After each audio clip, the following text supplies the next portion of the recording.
dia para todo mundo! Bom dia! Ah, não, essa música tem que tocar toda, velho. Essa música tem que tocar toda. Depois já começamos com polêmica, depois a gente toca a música para rolar mais, mas começando mais um Folha Nerd Quarentena, o Folha Nerd Quarentena de número 13, produção, se não estou enganado? É número 12, não? É 12 ou 13? Eu acho que é 13 aqui, eu acho É que 13. a gente rolar aquela atualização. O Folha Nerd Quarentena de número 13, um Folha Nerd que é específico, nós vamos falar de uma série, mas de uma série muito legal.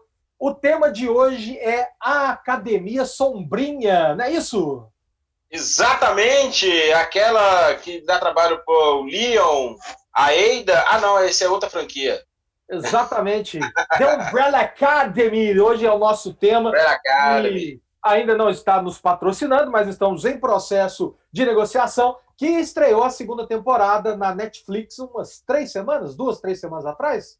2 semanas atrás. Exatamente, mas antes da gente começar a falar do nosso tema, antes de nós destrincharmos a série, os gibis, enfim, aquele momento gostoso, aquele momento agora já no calor, talvez incomode um pouco esse abraço de urso, mas o momento Maguila. Alô, quero mandar um abração para o doutor Reginaldo da Privado, que tá me dando aquela força. Aquele abração para o Bira da Frecaneco, o Zé Roberto, enfim, todo o pessoal da Frecaneco. Aquele abração ao Massa de Pão de Queijo X9, que... Para quem, meu caro Ed Jonas, vai o seu momento Maguila, seu abraço? Para as minhas irmãs Luana e Alana, para o pessoal lá do grupo Nerd Dialogando, Emanuel, o Ricardo Macho Nerd, meus colegas de serviço lá na Caixa Econômica Federal, meus irmãos Neulei, minhas primas filhas de Jó, para o Demerval, para você aí que comenta todo sábado aí no Folha Nerd. A gente não tem tempo de responder, porque o programa é gravado, lembrando disso, mas obrigado mesmo assim por sempre estar nos ouvindo. Para o Adriano, e é isso aí.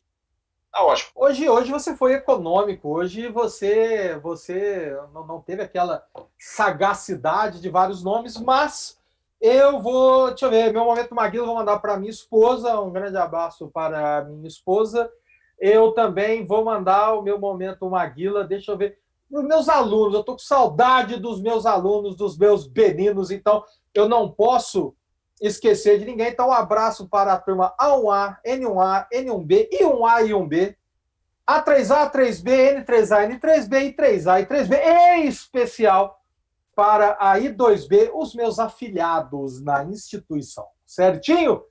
Então, agora, começando efetivamente o nosso tema, vamos falar de Umbrella Academy, né, que ficou bem mais conhecido a partir do momento que saiu a série na Netflix, né? Tá na segunda temporada, mas vale lembrar que ela vem do mundo dos quadrinhos. Aliás, eu posso um pequeno bate-papo fora da pauta principal aqui, que tem me preocupado muito, que é o À seguinte: vontade. hoje a gente vê muita produção de filmes e séries baseadas em gibi. E a tendência é que as pessoas consumam muito mais os filmes, as séries, e menos os gibis. Os gibis vai ficar quase como um apêndice, eu fico vendo.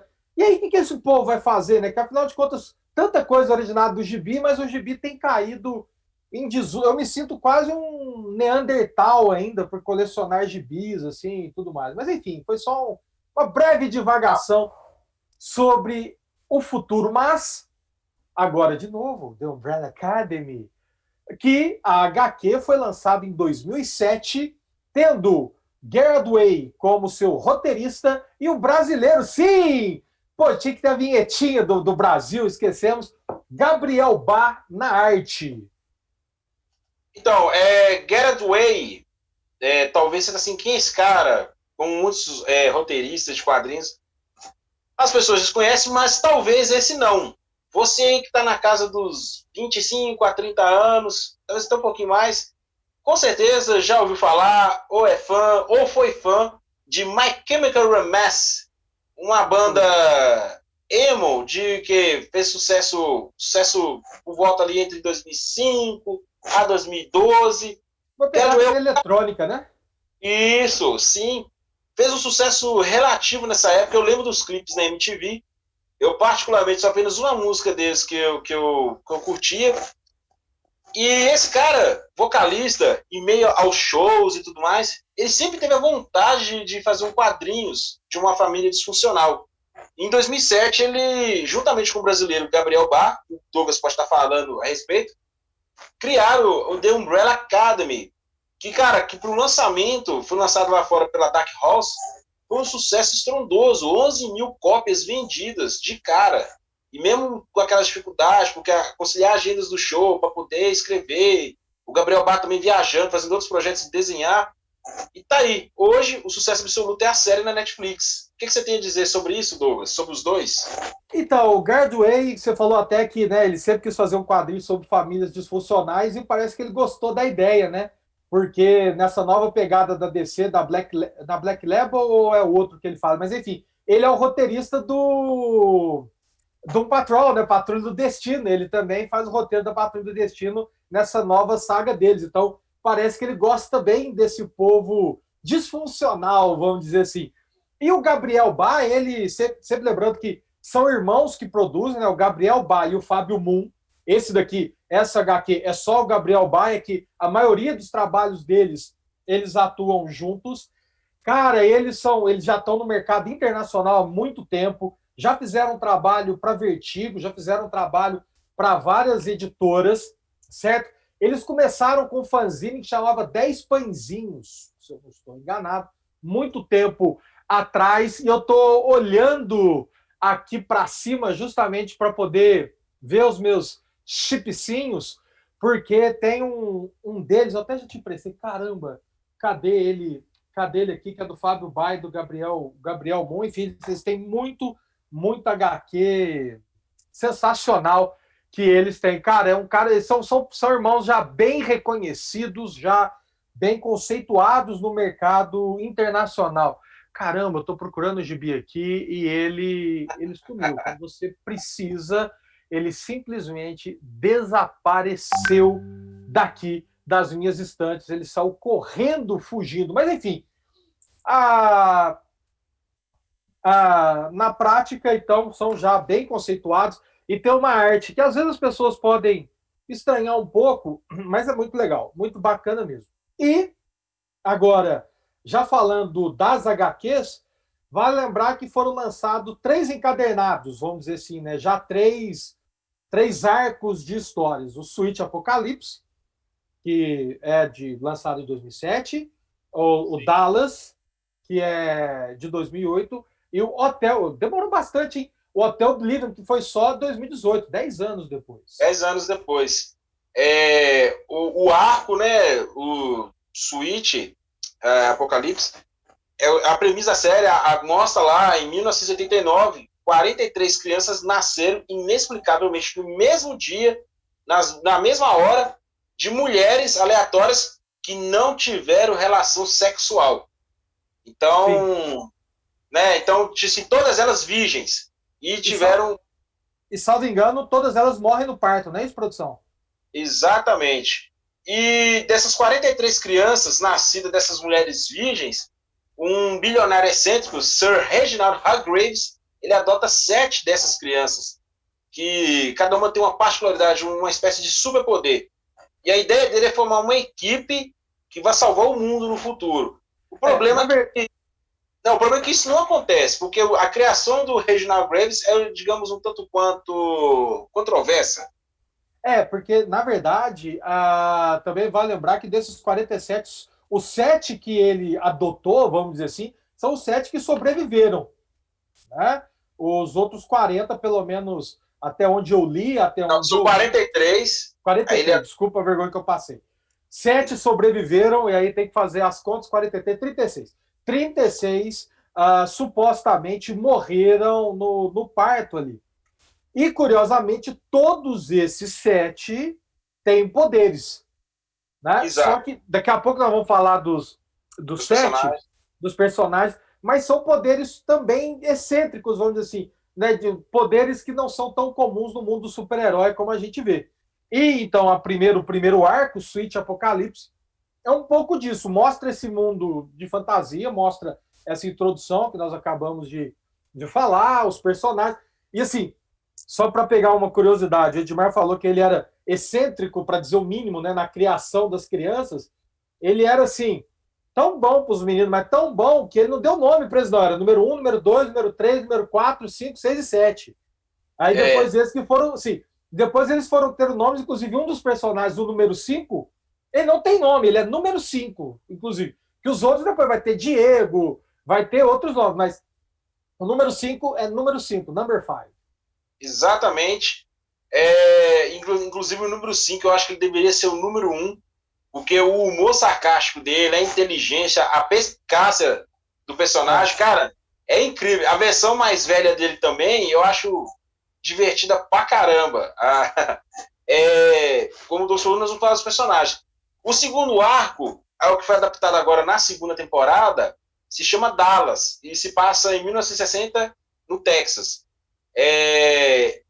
Nela, eles pegam um bocado de coisa, mas como a série tinha feito um sucesso muito bom na primeira temporada, a segunda seguiu a HQ, mas com algumas diferenças criativas, vamos dizer assim, que o Steve Blankman, que é o produtor e o showrunner, ele conseguiu esse direito, fez algumas mudanças criativas, mas não atrapalharam, muito pelo contrário, acrescentaram ainda mais, porque ele conseguiu abordar assuntos como racismo, brutalidade policial, questão LGBT e religião, cara. Então, tipo assim, e é de uma maneira que não é forçada, uma maneira que você vê, você fica assim, puxa vida, que situação complicada.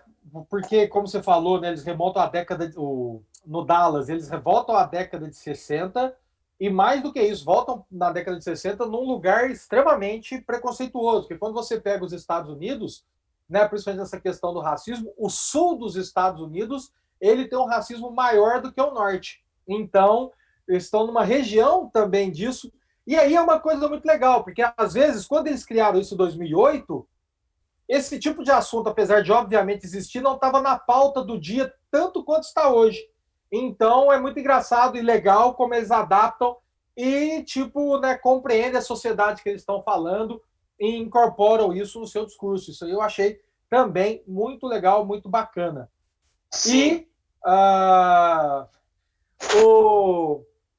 então o Dallas fala disso e volta para Dallas, né? Para quem não está relacionando o lugar ao evento, eles voltam para o ano e para o lugar quando o John Kennedy vai ser assassinado.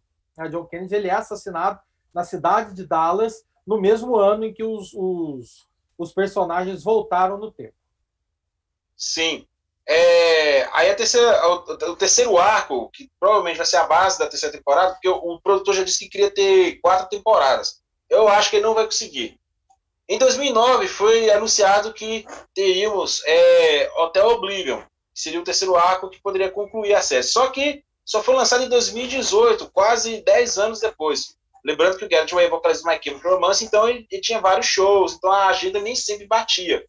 E o Fábio Moon e o Gabriel Bá, durante esse tempo, intensificaram o trabalho deles, que eles fizeram Day Tripper. Isso que eu estava tentando lembrar o nome. Day Tripper, que ganhou inclusive o prêmio máximo de HQ. Prêmio Eisner. Em 2011, o prêmio Eisner, que foram, tipo assim, os brasileiros, né, despontando, os dois são brasileiros, são irmãos gêmeos e tudo mais. Um deles escreveu para Dark Horse The True Lives of the Fabulous Killers, em 2013, e o outro escreveu para a DC Comics Patrulha do Destino, de 2016 a 2018, que foi lançado pelo selo Young Animal, né, e a qual ele foi... eu falei Black Label, Young Animal. Young Animal. Mas só que isso não atrapalhou o lançamento de Hotel Oblivion, que começa pouco tempo depois do fim de Dallas. E acompanha a vida de cada um irmão após voltar à viagem do tempo. A equipe se dividiu em duplas, com diferentes propósitos. O Luther e o Diego, eles embarcam para o espaço, enquanto a Alison e o número 5 passam a investigar as atividades suspeitas de um empresário. A mãe adotiva dos irmãos, o Android, que foi criado pelo Reginald Grace, também a gente falar lá para frente, né? Ela conduz Vani para a jornada de autoconhecimento, e aí vai, cada um vai levando tal. O destaque disso aí é o hotel que dá o nome ao arco, porque, na verdade, é uma prisão secreta feita pelo Sir Reginald para manter os inimigos derrotados pela Umbrella Academy ao longo dos anos. Aí os vilões eles conseguem fazer uma fuga em massa, aí o que obriga a equipe a se reunir novamente e combatê-los. O Garrett Way falou que esse é o arco favorito dele. eu tô torcendo que a adaptação para a terceira temporada seja tão boa quanto foram as duas primeiras. Exatamente, eu imagino que sim. A série, nós vamos falar mais dela daqui a pouquinho. A adaptação está sendo, sei lá, muito bem feita. Eu, pelo menos, estou gostando bastante, mas temos que fechar o nosso primeiro bloco. E vamos fechando, então, o primeiro bloco. Daqui a pouquinho a gente volta para falar justamente dos inimigos dos 7 rapazes aí do Umbrella Academy. Umbrella Academy.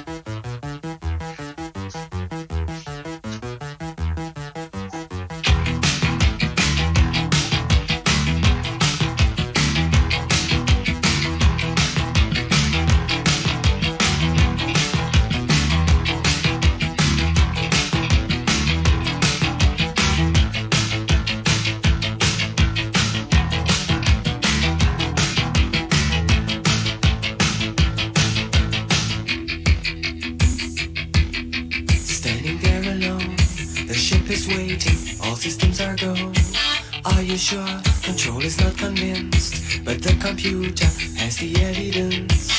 No need to abort. Voltamos com o nosso segundo bloco. Calma. A gente põe só essa para tocar. Deixa o programa inteiro só essa para poder. E nesse segundo bloco nós vamos falar dos principais inimigos do Umbrella Academy. Sempre lembrando, nós vamos falar dos principais inimigos que estão presentes na HQ, alguns estão presentes na série também, mas nós vamos pegar tudo, certo? E o primeiro, na verdade, é um grupo, né, que o nome é sensacional, a Orquestra dos Malditos. Exatamente, a Orquestra dos Malditos foi criada pelo Maestro, que ele acreditava ser possível destruir o mundo sem uma de suas composições. Ele acredita assim, eu vou destruir o mundo com uma das minhas composições. E ele reuniu um grupo, e o pilar principal foi a Vanya Hargreaves. A Vanya Hargreaves foi, né, desacreditada e tal, a gente vai falar mais pra frente. Ela fez parte da Orquestra dos Malditos.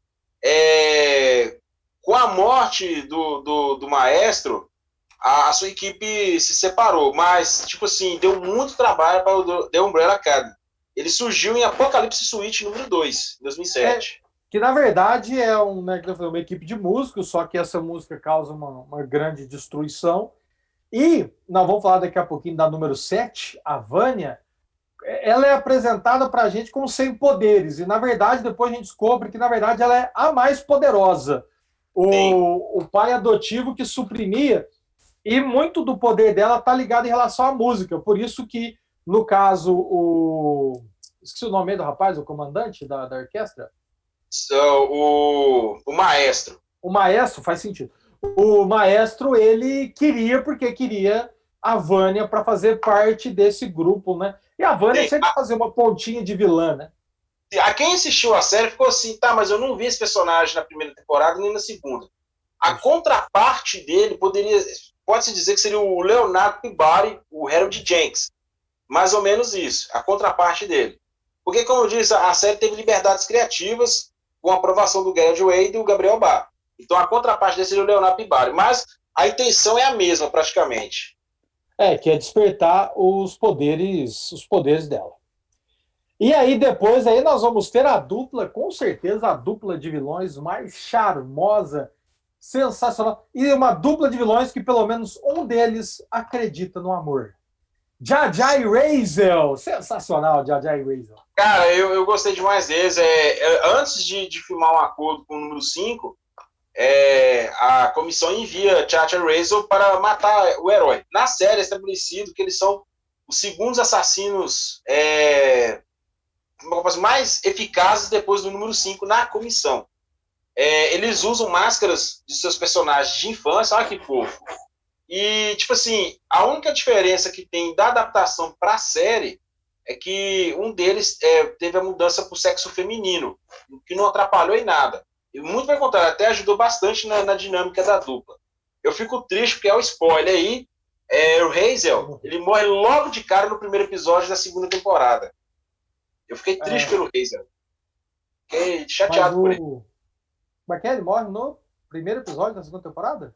É o primeiro episódio da segunda temporada. Ué, rapaz, eu vi o episódio, não lembro dele morrendo. Eu devo estar. Ah, não, tá. Eles falam, de fato. Ele A esposa dele entregar a morre. Ele vai isso. entregar a maleta. Minha memória Morreu de câncer. realmente está muito ruim. Mas Tchá e Razel, queria falar, então são legais, são assassinos extremamente eficientes que andam por aí com cabeças de urso de pelúcia para poder cometer assassinatos, né? E, de novo, né? Legal porque eles são assassinos no tempo, né? Eles viajam no tempo para poder fazer isso daí. E depois. Inclusive, não, só acrescentando que a missão principal deles é fazer com que o fim do mundo realmente aconteça. Essa é a missão. Porque assim, pode parecer uma coisa bem bobinha, mas as tramas envolvem, elas basicamente partem do pressuposto que os 7, né, poderosos Umbrella Academy, nós temos que nos juntar para evitar o fim do mundo. As tramas, elas giram em torno disso. Pode parecer bobinho? Sim, mas assistam ou leiam, que vocês vão ver que é bem legal. O terceiro inimigo é sensacional, que é um terceiro inimigo que existiu, né? Quando eu falo existiu, a pessoa física dele existiu e eles adaptaram para isso, que é o Gustave Eiffel, o homem que projetou a Torre Eiffel. Exatamente. O vilão foi morto durante uma batalha da Umbrella Academy, quando os heróis ainda eram crianças, né? Mas ele retornou tempos depois como um androide zumbi. Olha que legal. E ele começou a matar as pessoas a partir da torre dele. Aí a equipe foi acionada e, tipo assim, o Diego matou o Gustavo definitivamente. A Torre Eiffel, então, assumiu sua verdadeira forma e decolou rumo ao espaço. Isso que eu ia falar, né? No desenho, a Torre Eiffel seria tipo um foguete, um negócio assim, muito bom. E aí, agora tem esse outro inimigo, aí sim é um inimigo, no mínimo, exótico. Né? O Carmichael. Eu falo no mínimo exótico porque é o seguinte, gente, ele é tipo um robô. Na verdade, não é que ele é tipo um robô. Ele é um peixinho dourado. Sabe aquele peixinho dourado? Se você tiver um aquário em casa, fatalmente você tem um dele. O Carmichael é um peixinho dourado, só que ele fica num corpo de robô e a cabeça é o aquário do peixinho. É sensacional. Sim, ele apareceu na segunda temporada, mas a versão dele é totalmente diferente. A contraparte dele mesmo, eu esqueci o nome da vilã, ela dá muito trabalho pro número 5. Ela é tipo a comissária, ela que na série ela dá as missões pro número 5, depois ela manda o Hazel,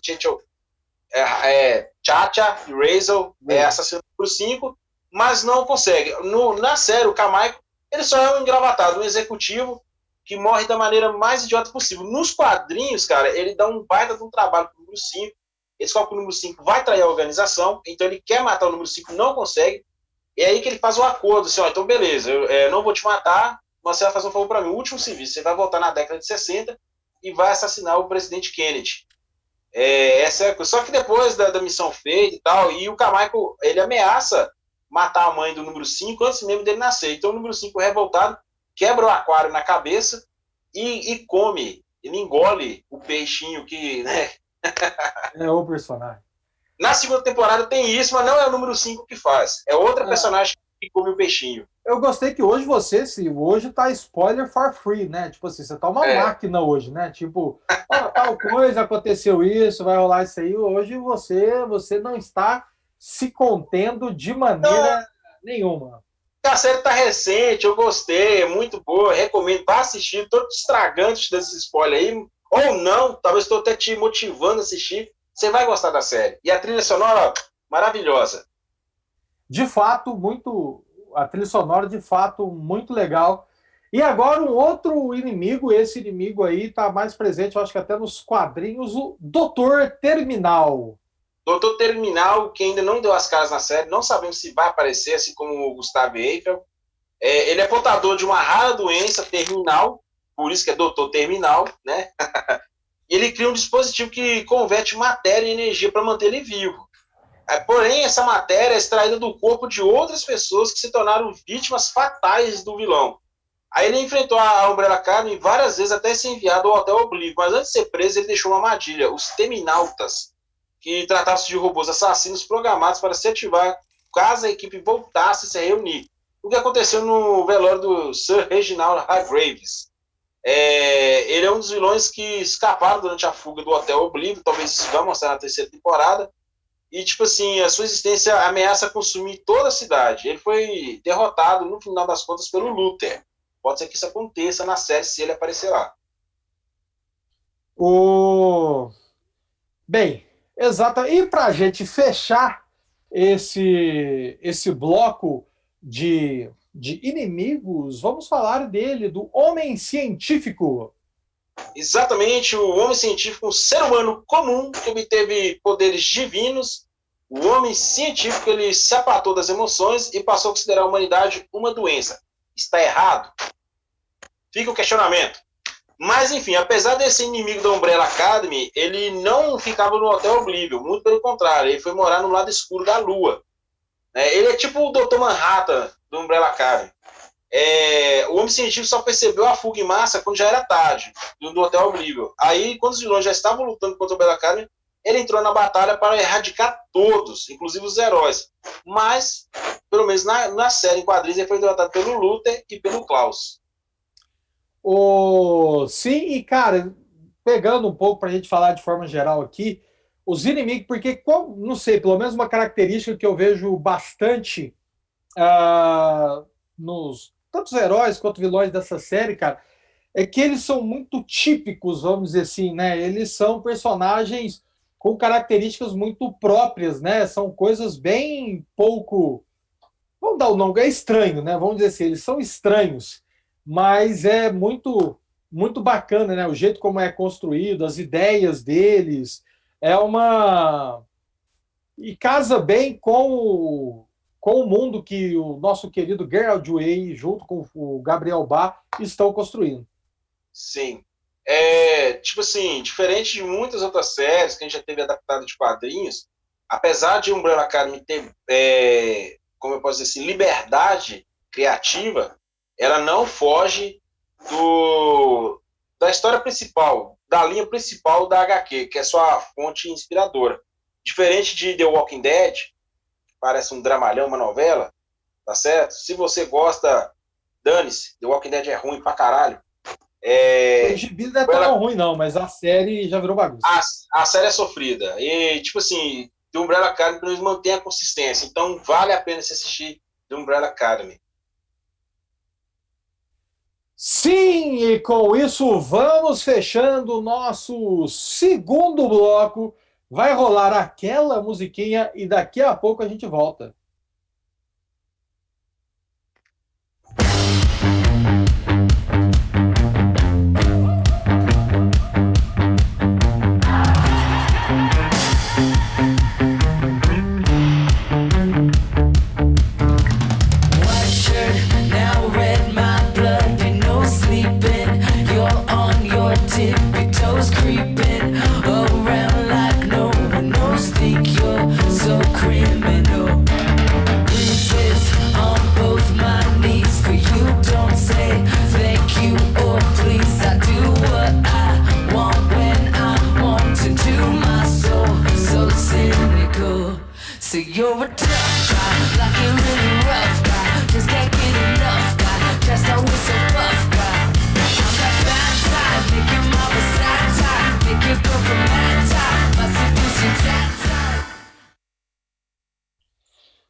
Voltamos aqui, agora vamos para o terceiro bloco esse no qual nós vamos falar dos heróis, nós vamos falar dos protagonistas dessa série.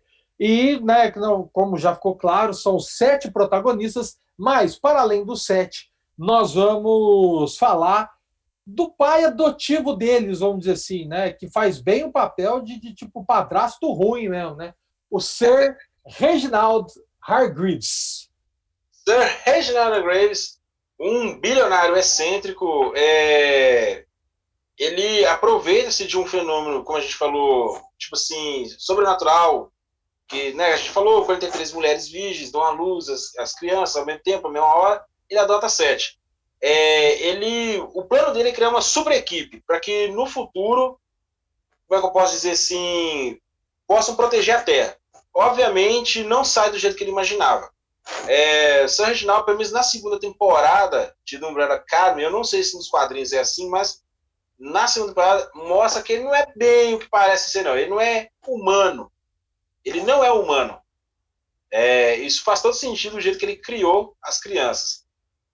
Então, é isso. Tipo assim, imagine o Batman já velho, não conseguiu achar um hobby, mas assim, se eu não posso ter um hobby, vou ter 7 de uma vez. Eu sou rico, eu faço o que eu quiser. Exatamente. E aí o 7, que não, conforme eu falei, ele trata por números, né? Na verdade, todos eles vão ter nomes também, só o número 5 que não. Mas o número 1 seria o Luther Hargreaves, né? Que ele, vamos dizer assim, basicamente ele tem super força. Beleza. Só que na prática ele tem tipo um corpo de gorila, né? Ele é meio gigante, um corpo estranho, esquisito para tanto que ele tem assim problemas, né? Ele não tira a camiseta, tem uma vergonha danada nessa linha aí. Sim, não sei como é que foi nos quadrinhos, mas na série ele sofre um acidente gravíssimo e o pai dele resolve fazer uma cirurgia para manter ele vivo. E acaba usando genes de gorila. Nos quadrinhos, o corpo de gorila é bem, como é que eu posso dizer? É bem visível. Não que na série não seja. Na série eles deram uma humanizada, vamos dizer assim. Mas nos quadrinhos você vê perfeitamente o corpo de gorila dele. É o número 1, o pai dele chama ele de número 1. Lembrando que o Sir Reginald Graves ele tem o alter ego de Monóculo, ou Monóculo. Isso. E o Luther Hargreaves, ele é o número 1, é o líder da equipe.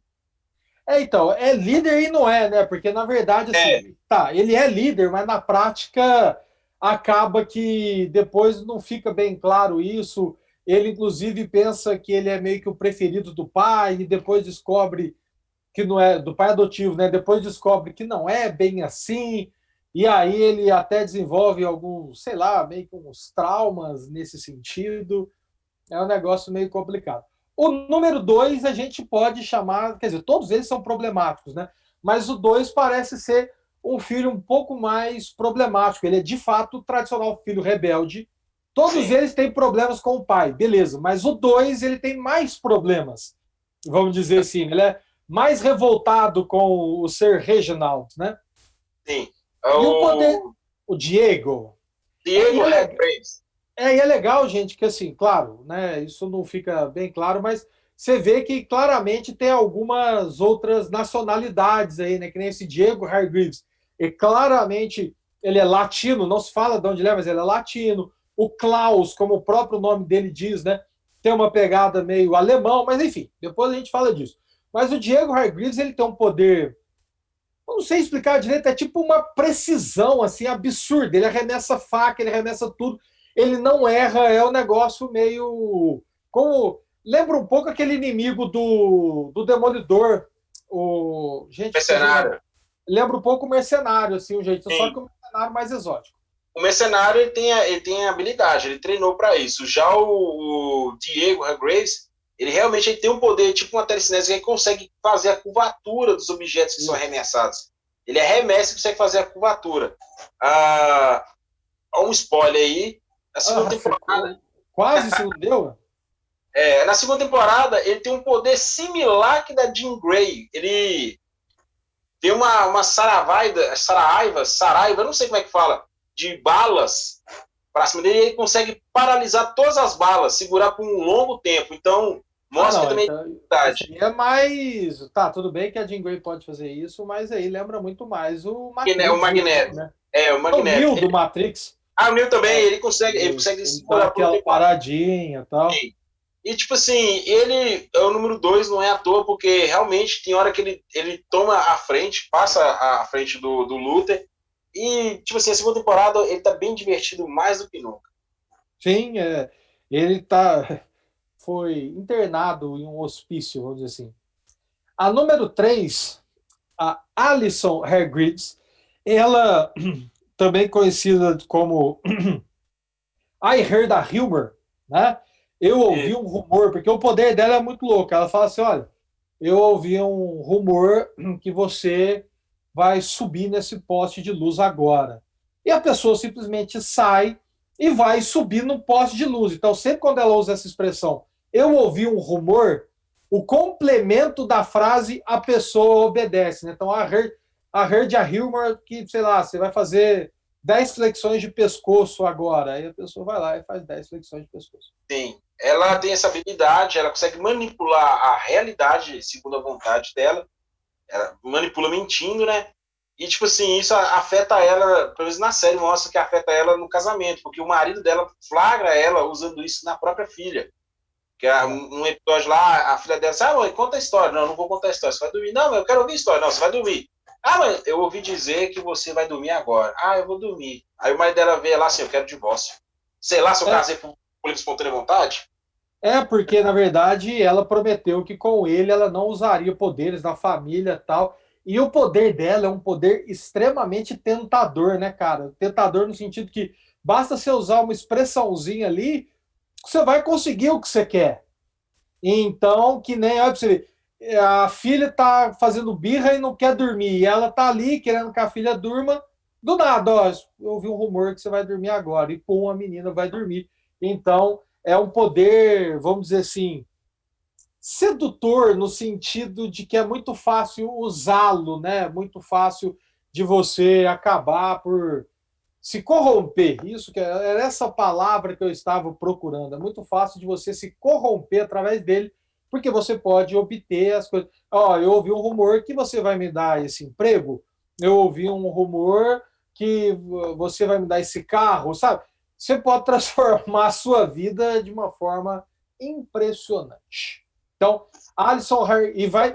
Eu queria ver ela e o Killgrave da Jessica Jones, os dois, ver para ver quem é subjugar quem. Exatamente, é verdade. Eu diria que ela, porque, sei lá, eu tenho a sensação que os poderes deles são muito mais exagerados, né? Por exemplo, já que nós estamos trabalhando com vários spoilers, o primeiro episódio da segunda temporada, que tem aquela passagem que mostra o Seth, tipo assim, usando seus poderes no máximo. E o que ela faz é um negócio absurdo, né? Porque o que ela faz não é simplesmente subjugar a vontade, né? Ela falou assim, olha, eu vi um rumor que a cabeça de vocês explodem. E explode. Então, tipo assim, o dela eu acho que é um pouquinho mais pesado do que o do nosso querido cacete, que ele é detestável, Killgrave. Mas, enfim, número 4, eu particularmente adorei esse personagem. Ele é meio que tipo o filho problema, mas ele é sensacional. O Klaus Hargreaves. Por que eu falo isso? O Klaus, né? Ou número 4, ele tem o poder de conversar com os mortos. Só que não é simplesmente conversar com os mortos. Ele pode ver os mortos e, se ele desenvolver o poder, ele pode até materializar o espírito de alguns mortos. Né? E eu estou falando isso por quê? Porque ele bebe muito, ele usa drogas, e isso atrapalha e muito o poder dele. Então ele nunca consegue usar o poder direito, vamos dizer assim, na sua extensão total. Mas para o final da série ele começa a dar uma maneirada, e aí ele desenvolve mais os poderes. Mas ele é um personagem que, assim, aparentemente ele tem o poder mais inofensivo, vamos dizer assim, se comparado aos outros, mas o poder dele é muito legal, muito bacana. Sim. Mostra que ele tem problemas com drogas, com bebidas e tudo mais. Uma diferença, uma curiosidade, tem uma diferença dele para a versão dos quadrinhos. Na versão dos quadrinhos, o Klaus ele é bem antissocial, bem isolado, quer ficar na dele. Na série já mostra que ele é homossexual. Sim. Ele volta ao passado, se apaixona por um rapaz lá no campo de guerra lá do Vietnã e acaba perdendo o amor da vida dele na guerra. E o que faz ele repensar muitas coisas da vida e ser um pouquinho mais responsável com os seus poderes. Sim, teve isso, né, cara? Que ele viaja no passado, ele vai para a guerra do Vietnã. É uma história sensacional. Eu tinha esquecido dessa passagem aí, que é uma passagem muito boa. O número 5, que não tem nome, é número 5, e é meio que sempre, ele é meio que o fio condutor da história, né? Porque ele é o que desenvolveu melhores os poderes, porque primeiro que ele é uma criança.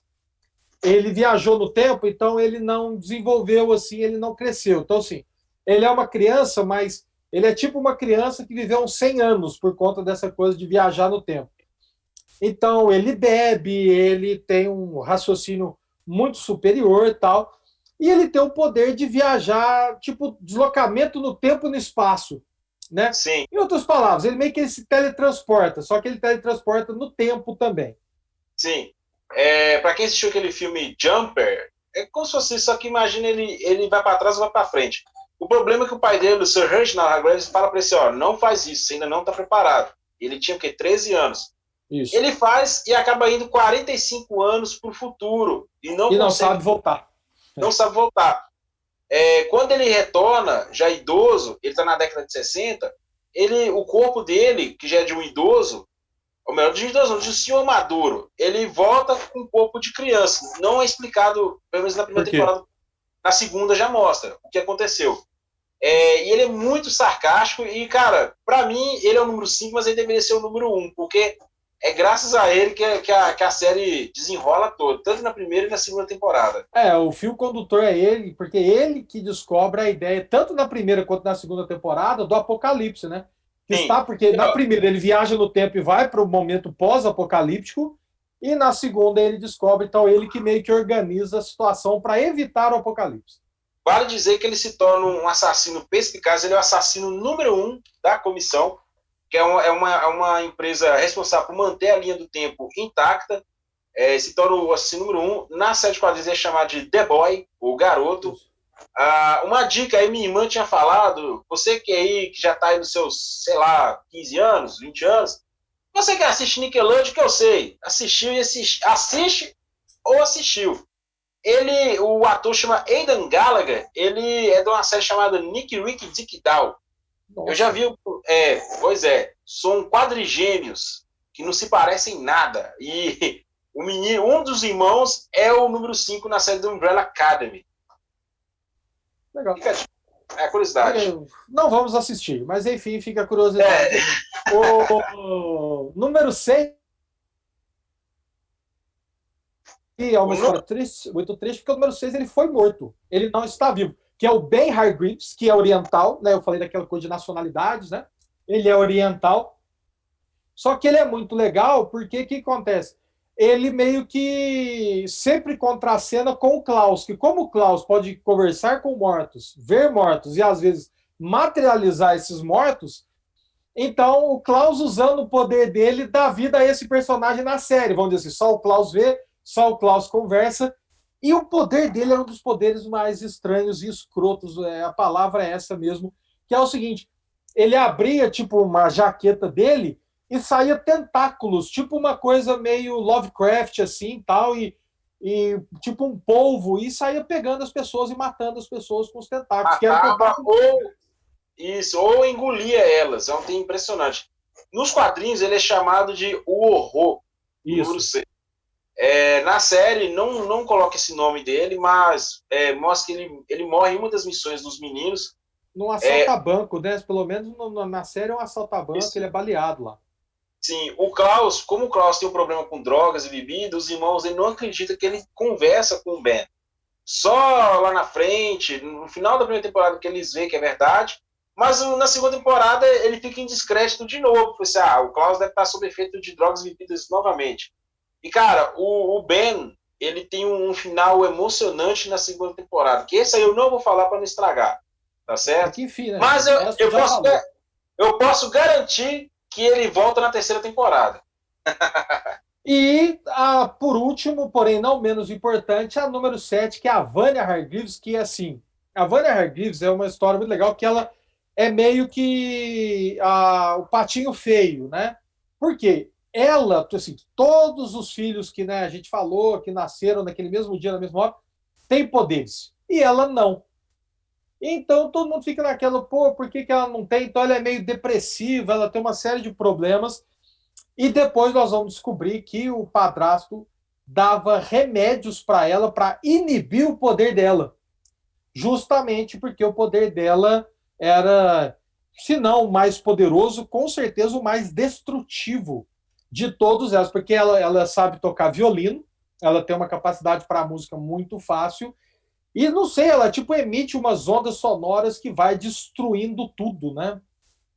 Sim, a Vanya Hargreaves é interpretada pela Ellen Page, que já foi a Lince Negra nos filmes dos X-Men. O nome dela nos quadrinhos é a Violino Branco. Não, igual eu falei, eles não usam os nomes de super-heróis na série, mas, por exemplo, no final da primeira temporada, ela realmente fica toda de branco e o violino branco. Sim. Ela é a vilã na primeira temporada. Os poderes dela, ela é a mais forte dos 7 irmãos, e como o Douglas falou, ela foi levada a acreditar que ela não tinha poder nenhum, que ela não era especial. O pai dela sempre fazia questão de dizer para ela que ela não era especial. Mas você pensa, não, que homem cruel, não sei o quê, mas, gente, na primeira temporada mostra que toda babá que ela tinha, se ela não matava, ela meio que quebrava a babá ao meio, vamos dizer assim. Então, até o Sr. Reginaldo conseguir arrumar uma babá que aguentasse os poderes psíquicos mas assim, vamos dizer que não precisava, assim, tudo bem que ela fez isso, só que assim, vamos dizer que ele não precisava ser tão assim, ó, sendo uma espécie que basicamente ele vira para assim, ó, você é uma bosta, deixa eu explicar para você é uma desvalida, uma fudida, assim, não com essas palavras, mas basicamente ele dizia isso para a nossa querida, por isso que ela tem danos psicológicos e problemas psicológicos de montão, mas com esses palavrões que sim, nós vamos fechando o nosso terceiro bloco e voltamos daqui a pouquinho.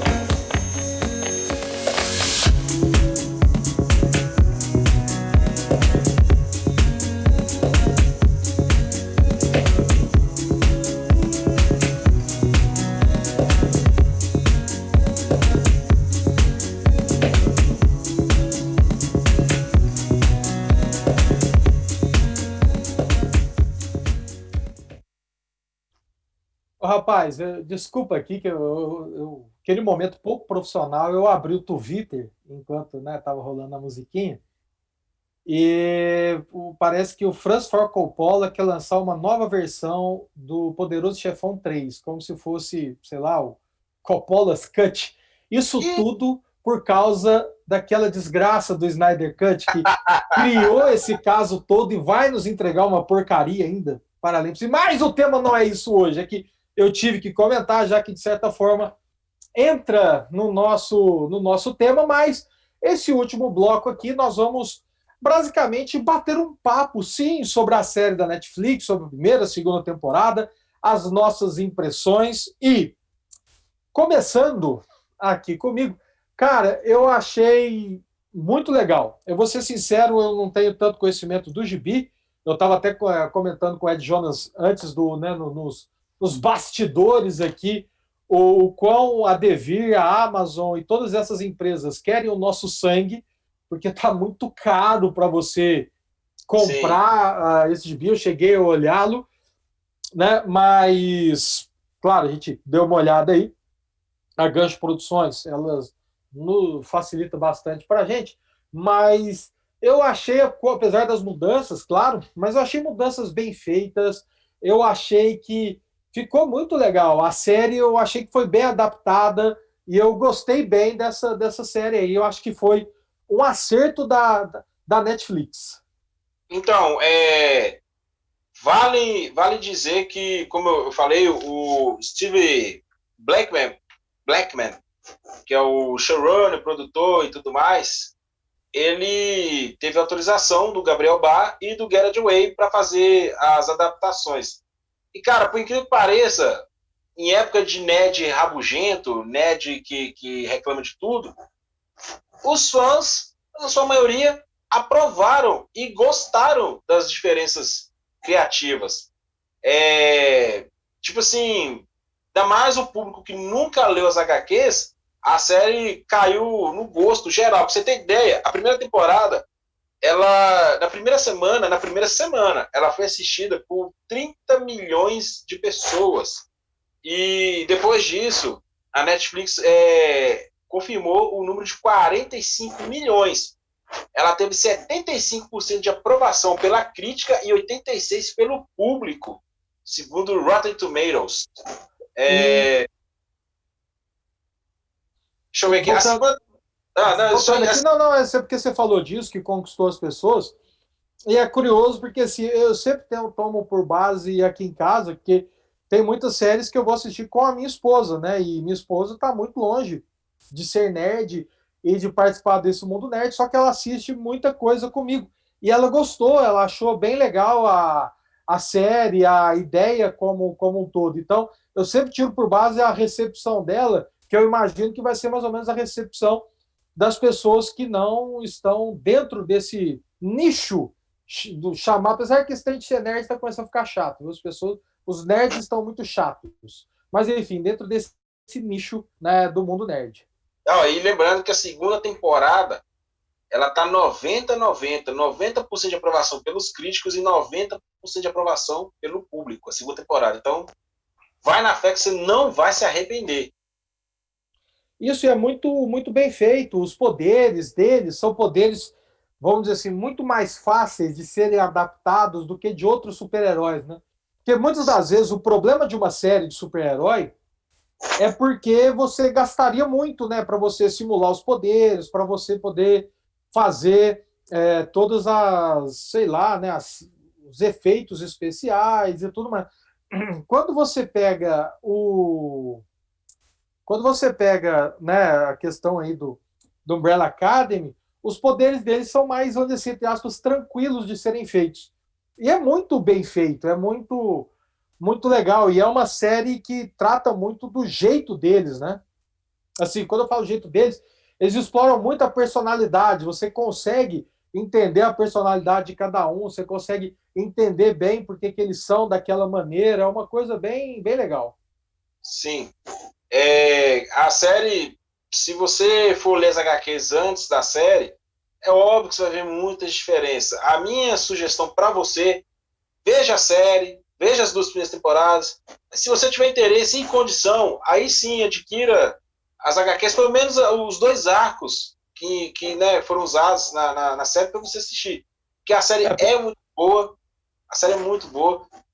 não é desperdício de tempo, é entretenimento e, tipo, como o Douglas falou, diante de tanta produção, tanta coisa para assistir, ainda mais série de super-herói, quanto de super-herói, essa é uma que é fora da curva, que você assiste assim para esquecer das coisas, dos problemas. E exatamente, porque quando a gente fala série de super-herói, as pessoas, sei lá, já imaginam, sei lá, Homem-Aranha, Batman, Super-Homem, não tem nada a ver, gente, não tem nada a ver mesmo, é outra pegada, é outra linha, apesar de ela ter sido feita pela Dark Horse, mas ela é bem a linha Vertigo, vamos dizer assim, o jeitão, né, Vertigo de fazer as coisas, que na verdade eu falei isso já para fazer a propaganda, vocês podem procurar, nós temos um programa especial sobre a Vertigo, gente, vocês podem acessar aí no Facebook e nos assistir falando sobre isso, mas então é muito, muito, muito legal o jeito que é tratado, é uma pegada um pouco mais adulta. Tem uma coisa que você chegou a falar por alto, mas já que essa última parte é justamente para esse bate-papo, uma coisa muito importante na série, e aí é óbvio porque o cara que escreve a série, ele é vocalista de uma banda, né? A música tem uma importância muito grande na série, né? Seja porque você tem um conjunto de vilões e uma heroína que o poder deles é baseado na música, mas também nas cenas. Talvez uma das cenas mais legais da primeira temporada é quando todos eles começam a dançar, cada um num quarto, né? Eu esqueci qual música que é, mas toca uma música que todos eles gostam, que é uma música tipo da infância deles, e cada um ao seu jeito começa a dançar. É uma cena muito, mas muito legal e muito bem feita. Exatamente. Eu vou até adiantar, o próximo tema de semana que vem nós iremos falar de The Boys, que é uma outra série de um grupo de super-heróis, e diferente de Umbrella Academy, ela também mostra um lado mais ou menos super-herói, só que de maneira bem sádica e bem pesada. Muito sádica. Extremamente sádica. Extremamente pesada. Da Umbrella Academy, você pode assistir você aí, Jovem Gafanhoto, Pequeno Libelo. É tão sádico que a gente não pode chamar o Adriano para participar. Ele não tem condições de participar desse programa. Ó, pra você ter ideia, The Umbrella Academy, você pode assistir a partir dos 14 anos. The Boys é acima de 18. O próprio Amazon Prime coloca lá, para maiores de 18 anos. E o gibi é mais pesado ainda, viu? Sim, eu ouvi pega dizer. Mais pesado. Mas, enfim, esse nosso tema de hoje. Espero que você tenha gostado do programa, espero que você tenha curtido bastante, espero que você vá assistir a série. Você aí, ó, tá pensando em fazer um programinha bacana com o namorado, com a namorada, a esposa. O crush. Eu gosto do termo crush. Aqui, deixa eu fazer uma pergunta, Você me lembrou de um negócio. Você sabe por quê? Opa. Todas as freiras são casadas com um homem só? Com um único homem? Vamos ver o que vem. Sei não. Porque elas têm um crush fixo. Nossa. Puta que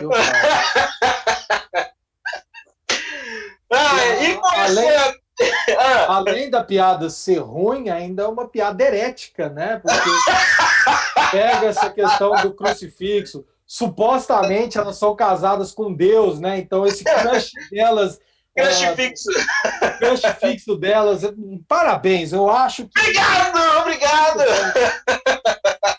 Eu tô aqui que me aguento. A piada foi ótima, que você riu. Foi muito boa. Foi.